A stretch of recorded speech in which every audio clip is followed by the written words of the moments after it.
think like a baobab scientist. Welcome to Fresh Thinking University, where we curate the best content and wisdom from the wisest people who have ever lived. We create and curate knowledge which can inspire and equip you to become the very best person you were born to be, to accomplish and make a difference in the world. What is the baobab scientist? The baobab scientist is the name coined by Fresh Thinking to refer to undercover spies and undercover secret agents whose responsibility is to protect the country, their organizations, and society by having powerful mechanisms to gather, analyze, and provide the state of intelligence in the world. Spying is often referred to as the second oldest occupation in the world. Prostitution is the first, in case you do not know. Knowing what the country's people are up to can strengthen their power over them. Knowing what another country is up to can give you a significant edge in warfare and international affairs. Information equals power. Hence, the uprise of baobab scientists was organized by intelligence agencies. The baobab scientists consist of many agencies, and in this community, in my own opinion, the agencies have essential functions. The functions include gathering information, analyzing potential threats, and understanding who the key role players are can potentially derail or cause significant political, economic, and social upheaval. No agency is more important because any misrepresentation by one agency disrupts the overall results, and wrong information can lead to false arrests and chaos. In the business setting, you may be seeking a new job, a promotion, a big sale, or a regulatory ruling in your company's favor. Whatever it is that you desire, someone has the power to give information, support you, or mentor you in your professional journey. This masterclass will provide you with timeless wisdom and teach you to get what you need to succeed more effectively. The profile of baobab scientists. If you don't resemble James Bond, you may be skeptical of this masterclass ability to teach you clandestine tradecraft. Yet, although baobab scientists are for the most part surprisingly ordinary in appearance, their remarkable qualities become more apparent once you get a chance to talk with them for a while. So successful baobab scientists rely on their personalities, not their looks. A respectable baobab scientist is charismatic without being flashy, inquisitive without being nosy, friendly without being boisterous, clever without pedantic, and confident without seemingly arrogant. Above all, a good spy is a great listener. An excellent baobab scientist starts conversations quickly and has a talent for guiding a seemingly idle chat towards a topic of interest. Somewhere along the way, you will find that you are doing most of the talking, allowing the baobab scientist to draw information from you effortlessly. And if you bump into the baobab scientist later, don't be surprised if they have an uncanny ability to remember the details you shared. Highly regarded baobab scientists have great personalities. They are charming, witty, and highly persuasive, but they are not necessarily the life of the party. They are not usually the ones cracking jokes or buying rounds of drinks. They are the ones who draw you into an enjoyable long conversation, though, and you will often find yourself uncharacteristically sharing deeply personal information with them. Of course, the goal for applicants to become Baobab scientists is to screen for these personality variables. Job candidates are selected in part for their ability to converse, charm, think on their feet, and persuade. Applicants go through several personality tests and are carefully screened by trained psychologists. But not all an excellent Baobab scientist skills are innate. The training introduces you to the techniques designed to elicit information gently and gracefully from a reluctant source. They are taught to use their natural abilities to persuade and pursue a specific goal. Baobab Scientist Boot Camp, developing your operational instincts. Baobab scientists operate the class the time. Consider that it is an officer's job to persuade people to commit espionage, to violate oaths, allegiances, and the law, and often betraying friends, colleagues, and even family. By definition, the stakes are always highly high, since in many cases the penalty for espionage is life imprisonment or even death. The spy game is serious business indeed for all participants. Baobab scientists often begin to honestly care about the person they have recruited. In these cases, the officer respects the individual's motives and personally takes the obligation to ensure the recruit's safety. Recruiting someone to commit espionage is inevitably complicated by language and cultural differences, plus never ending logistical and security challenges. Yet, while each recruitment has its own story, several universal elements serve as the building blocks for each step of the recruitment cycle. Targeting, strategic elicitation, collaboration, development of trust, and rapport. Baobab scientists' confidential service goes through months of training to hone their skills in these areas. Elaborate live scenarios based on actual events are staged with increasing difficulty levels and consequences that fledgling officers can perfect the recruitment cycle with its stumbling points and inevitable psychological drama. Targeting.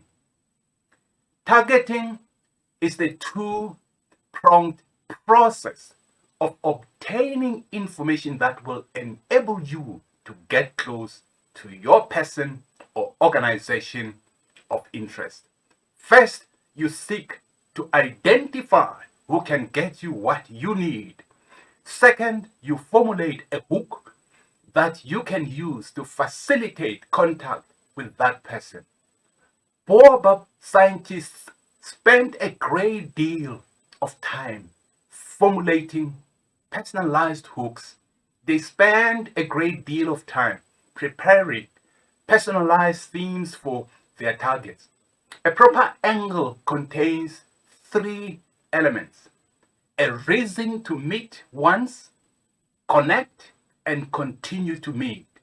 A good hook allows a case officer to establish a mutually beneficial professional relationship quickly, even if this relationship is based on deception.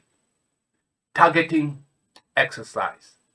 Let's begin with a straightforward exercise. For you to become more thorough and intuitive at targeting, we'll start out by working backwards. Pick three people you know well but who don't know one another. Ideally, each person will be from a different socio-economic background and geographic area. Try to choose three other people in their interests, occupations, and habits. Next, make a separate list for each target, detailing how and where you might go about contacting them if you were not already acquainted. Start with the basics. List items might include church or place of worship, club membership, employment, hobbies, neighborhood, professional organizations, and alumni affiliations, including fraternities or sororities, online group memberships. Now that you have gotten the hang of targeting individuals you already know well, you can apply the same technique to your professional life, using targeting principles to identify as many people as possible who can get you closer to your goals, whether a new job, a new client, a new sale, or a new product.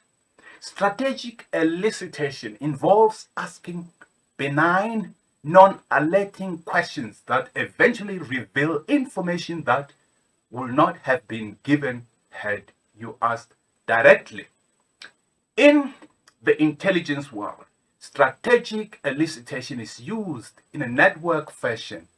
First, critical intelligence gaps are identified.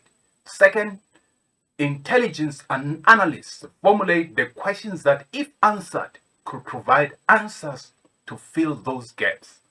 Third, targeting principles identify who might answer the critical questions. Sometimes the information is known to but a single person. Other times, many people may shed light on a subject. Generally speaking, the fewer people who have access to a piece of particular information, the harder it is to get. Finally, intelligence operatives are dispatched to collect the data in whole or in part from wherever and whomever they can. The pieces of information are then analyzed in the aggregated, ultimately providing a complete picture. Corroboration. However, there is usually more to get the information you want than asking the right questions. Sometimes improving your listening and observational skills can yield just as much success as cultivating your elicitation skills. After all, the information you seek may be readily available if you simply pay attention to the right clues. For example, think about how many meetings you have sat through where participants interrupted one another, talked over other speakers, sent text messages, or otherwise mentally checked out. Granted, unless meetings can be a plague to productivity, still fast-paced corporate culture and constant multitasking have trained many of you to tune out the world and important information in our continuous quest for efficiency. Building rapport is the fourth and final skill set utilized by Baobab scientists as they work through the recruitment cycle. It is a constant effort to build rapport and trust with their target. This is just as straightforward as it sounds. Do you want your target to take a risk on your behalf? It doesn't matter whether you are recruiting a spy to sell you government secrets or asking your boss to promote you ahead of your peers. In either case, you need your target to trust and respect you. Establish trust and rapport through natural and gradually progressive contact and actions. Seek out small opportunities to demonstrate your skills and trustworthy professionally. Bringing your client a latte at every meeting may endear you on a caffeine level, but it won't get you a contract extension. It is far better to slowly and surely build a track record of integrity, directness, and skill. You can do this by skillfully targeting the person who can most effectively help you get ahead. You can do that by using strategic elicitation to get the information you need to be successful. Then, methodically and patiently developing trust and rapport with your target, you will become indispensable in no time. Counterintelligence security tips. Now that you have experience being the elicitor in various contexts, you are better prepared to recognize the warning signs that someone is trying to manipulate you into divulging information. Here are steps you can take to further protect yourself. Travel with only as much data as you need for the trip. For example, consider having a laptop computer dedicated to travel. This laptop should be kept free of personal data, saved passwords, or other sensitive information. Take advantage of readily available technology to help protect your data, including biometric access devices, removable hard drives, encryption software, and data wiping programs. You are far more likely to fall victim to theft while traveling. So plan ahead. Be wary of public electronic venues. Avoid internet cafes, hotel business center computers, and public Wi-Fi access points. If you don't control the network security that you are using, assume that it is compromised and use it accordingly. Shred. This is a basic but important point. Unfortunately, dumpster divers can't do anything with shredded documents. Be aware of your public footprints. Finally, conduct due diligence on your identity by searching the internet and knowing what is available through public records. Be wary of social networking sites, blogs, and Twitter. They may be incredible for keeping in touch with friends and family. Still, they should be used to assuming that someone somewhere is watching what you post with less noble motives. No matter how much attention you pay to security settings when setting up your account profiles, understand that social networking tools were created to share data, not protect it. Don't be lulled into false sense of security by familiarity or professional qualifications. Your cubicle neighbor may suddenly be more chattier than usual because she competes with you for a promotion. Be watchful and be alert. A friendly person at the convention may have ulterior motives for asking many questions. Trust your instincts. If your spidey sense tells you that something is awry, act. Change the subject, divert, distract, or leave the room as necessary. If your conversation partner doggedly pursues an uncomfortable line of questioning, they are either rude, oblivious, or eliciting. You are well justified in ending the conversation in each of those cases. Maintain firm boundaries. It may seem tempting to share information to prove your knowledge during a job interview with a competing company. Still, a reputable interviewer should be more interested in learning about you than your previous employer.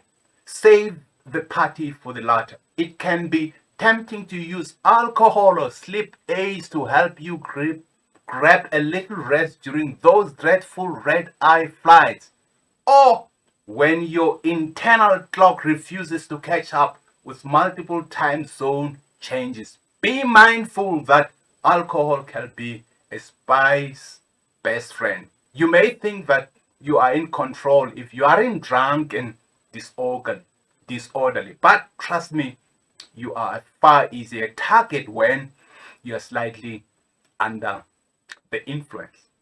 Moreover, the reality is that business counterintelligence is generally of more concern at the organizational than the personal level. Other than the most senior executives, it is the rare private sector individual targeted for reasons other than proximity and vulnerability. Unless you have a susceptible position or unique access to highly compartmentalized data, information thieves typically view you as interchangeable with your colleagues. You are only one several different ways to get at data. As a result, even basic precautions and vigilance, situational assessment, analysis, and awareness can drastically reduce your chance of falling prey to scams. Just as a burglar will choose to skip the house with the barking dog to rob the less protected house next door, data thieves will opt for the easiest target. Nevertheless, a healthy sense of caution and fine-tuned observational skills can benefit anyone in any position. Whether the threat comes from organized industrial espionage or simply a co-worker trying to sabotage your chances of promotion. Business counterintelligence fundamentals are valuable tools for flying first class to Shanghai or riding the metro from the suburbs. Organizational counterintelligence. Counterintelligence is a more difficult subject to tackle at the organizational than the personal level for various reasons. First, the overemphasis on security and compartmentalization of the executive level is counterproductive and even detrimental. While an overly secretive individual will simply appear to be strategically and strangely reserved or standoffish, or organization with an overabundance of secrecy will fail to flourish. Can you imagine a company where the senior management team cannot share data even with another? Their information will be secure, but their ability to make informed decisions severely diminished. Organizational security, by definition, restricts communication and collaboration. There are pros and cons to enforcing security then. No matter how sensitive the industry is, a certain level of transparency and communication within an organization is necessary to leverage intellectual capital, minimize redundancy, and ensure that everyone has the information they need to get their jobs done. Balancing communication and security can be a very difficult task indeed. Make sure that your networks has deep roots. Too many business executives rise through the corporate ranks without ever looking back.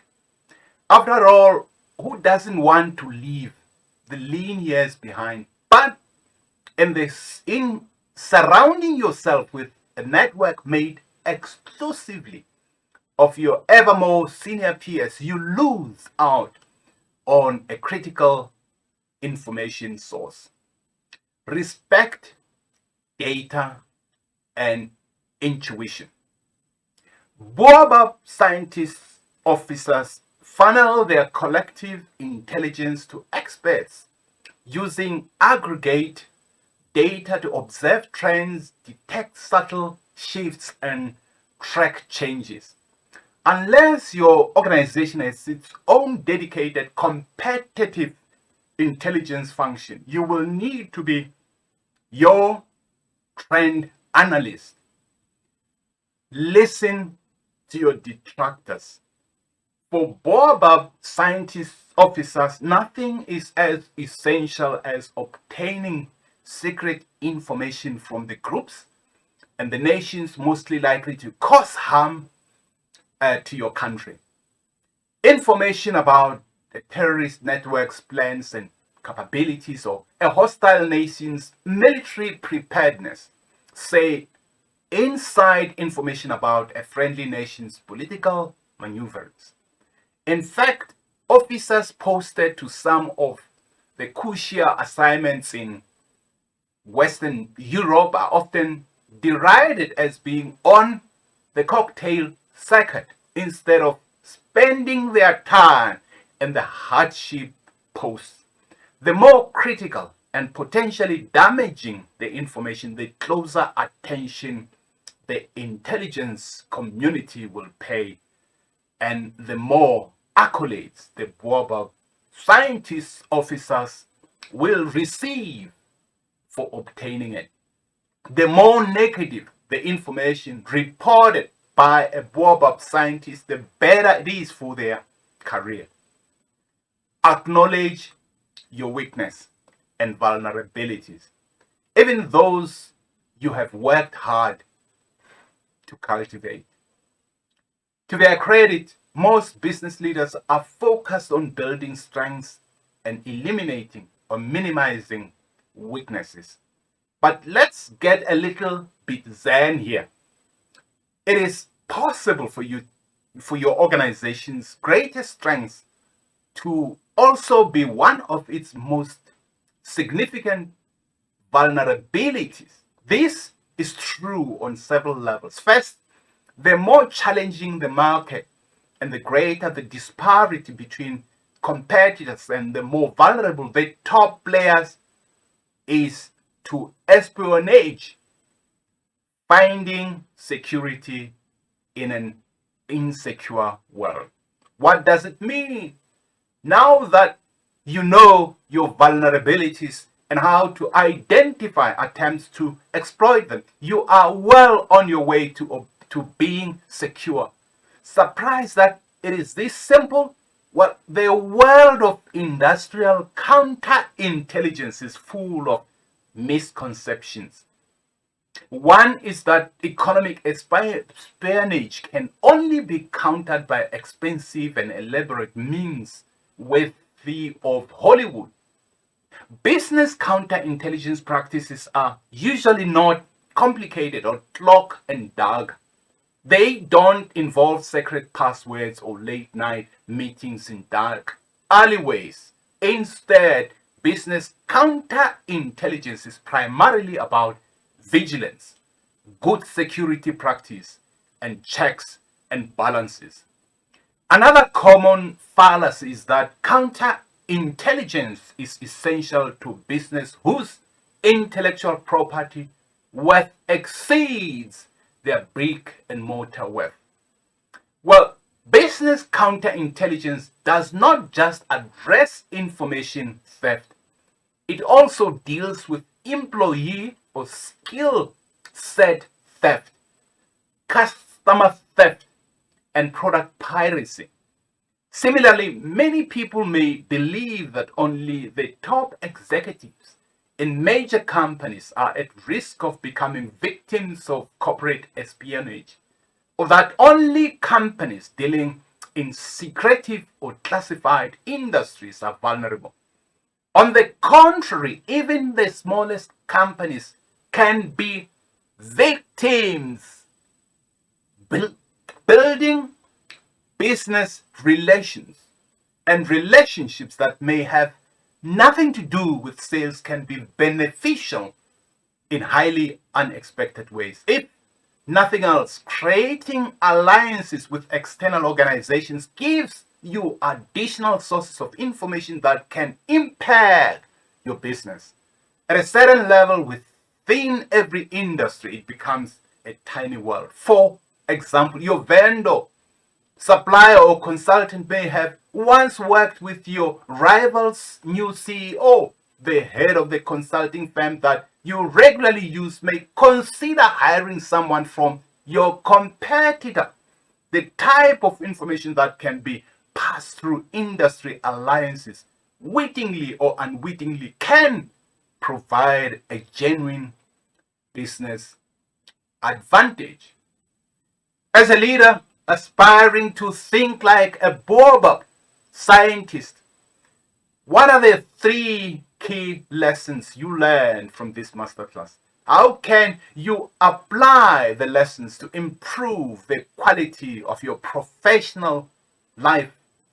What are the 3 specific actions you plan to take in the next 24 hours? I'm glad we journeyed together during this masterclass. We appreciate you coming over, and we promise that only the very best content ever will be put on this platform. To continue your journey with Fresh Thinking University Masterclasses, hit the subscribe button on the YouTube platform. Let us know what inspires you and how best we can serve you on the platform. Hit the subscribe button and be the first person to get new content from this platform. Signing off, Dr. Masasikani Mishak Kosa, the Thinking Futurist. Thank you.